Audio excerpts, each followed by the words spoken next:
पडलेला नसता. समाजाच्या लेकराचं रक्त विकू शकलो, पण त्या पापात मी किती दिवस जगायचो. मी सुखी समाधान राहिलो असतो, माझं कुटुंब राहिलं असतं.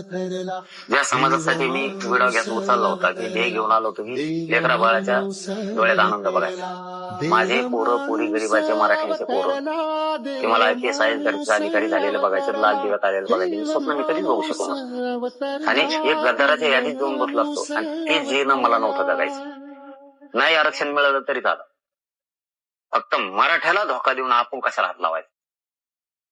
नाही मिळालं तरी चालन, प्रामाणिकपणाने शेवटपर्यंत लढाई, जीव गेला तरी चालत. खरं ही भूमिका मी ठाम घेऊन बसलो. मी फुटलो नाही.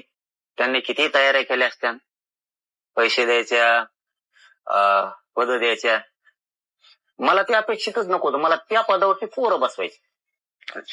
जे मला पद घ्यायचे ते माझे समाजाचे पोरं घ्यायचे. मला जे पैसे घ्यायचे तितके करोडो पैसे माझे पोरं नोकऱ्यातून कमवते, व्यवसायातून कमवते. त्यांना लावायचं, त्यांना त्याच्यात नेऊन घालायचं. साहेब एक सही घ्यायची म्हणलं ना, मी जर त्या वेदनेतून गरिबीतून आलो नसतो, माझ्या अंगाला जर खरंच प्रामाणिकपणाचे कडले